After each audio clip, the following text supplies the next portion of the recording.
Hi everyone, in today's lesson we are going to talk about government intervention in the market. We're going to look at how the government can influence prices to possibly help out the consumers or the producers. So make sure you're in your interactive notebook and you're following along.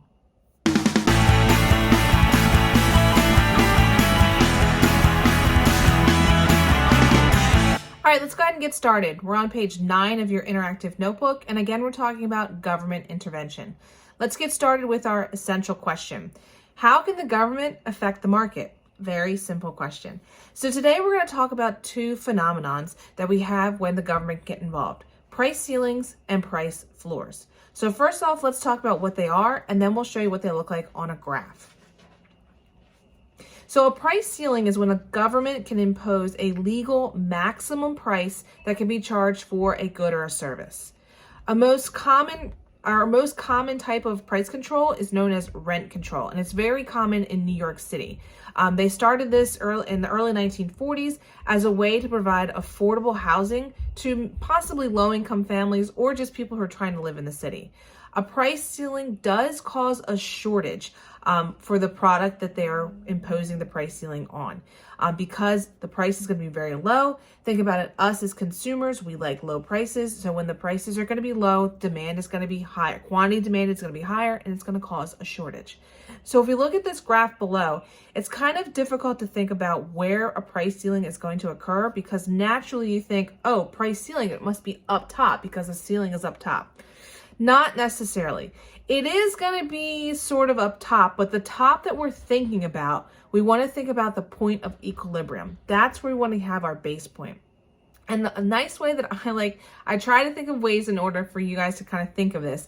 We want to think about the price ceiling as being the top, and think about a ceiling. You stand below your ceiling. You don't stand on top of your ceiling. So yes, I know the ceiling's above you, but we stand below it. And so we want to think about the point of equilibrium. A price ceiling is going to occur below our point of equilibrium. So as you can see on this graph here, our black line here, a price ceiling is going to be anywhere, any of these points of price below the point of equilibrium. The other way I like to remember it is if I take a graph like this and I write the word shortage here, the hump in the H is going to touch the point of equilibrium. And that's how I remember that a price ceiling occurs below the point of equilibrium, because it causes a shortage. It's a weird gimmick to try and remember, but it's a way that I help remember for myself.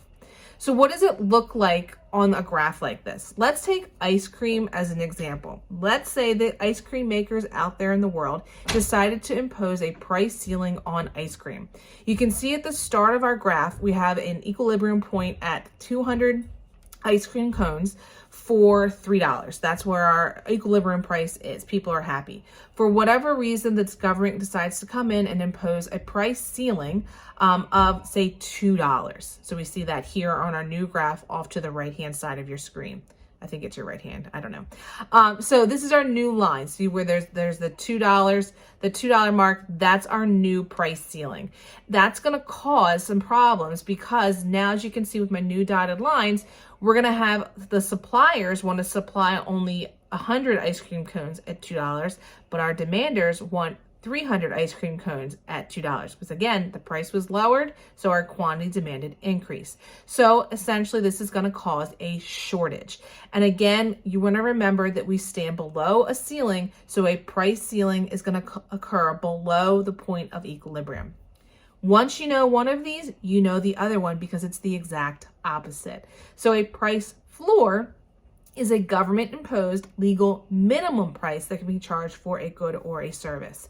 Minimum wage is the most common known price floor. This has been in the news a lot because there's been talk about raising the minimum wage, but minimum wage can cause a surplus of workers, causing unemployment to rise, because people don't necessarily want to work for minimum wage. They want to get a higher paying job.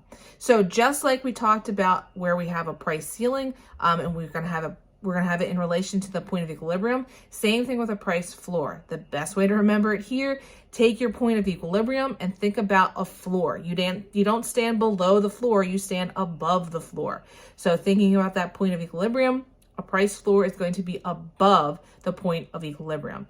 The other way I like to remember it, if I were to write the word surplus in there, Just like the hump in the H from shortage, the U, the hump in the U for surplus, which minimum wage causes a surplus, is going to touch that point of equilibrium. Again, weird gimmick. If it helps you, fantastic. If it doesn't, throw it out the window. So again, let's look at what this looks like on your graph, because you're going to be drawing in, I should have mentioned this on the other slide, you want to draw in a point of equilibrium on your slides or on your interactive notebook. Doesn't matter where, as long as it's above or below the point of equilibrium so that you know where you're putting it correctly. So again, come back to our ice cream cone scenario. For whatever reason, now the government decides to impose a price floor. We're going to draw in on our new graph, we're going to draw in a price floor now at $4. And so again, it's going to cause some changes with my new dotted lines. Our point of where quantity supplied is going to be, it's going to be quantity demanded is going to be $4 because no one wants to pay $4 for an ice cream cone. Our suppliers are very happy. They want to supply 300 ice cream cones at $4 because they like high prices. So you can see here that with a price floor, we're going to have more supply than we are demand. So that's going to cause a surplus. All right, so those are our two government interventions that we have in a market. Again, a price ceiling and price floor. Make sure this is in your interactive notebook. Thanks for tuning in. And this is it for Unit 3. We're done microeconomics. Thanks for hanging with me, guys. We'll see you in the next unit.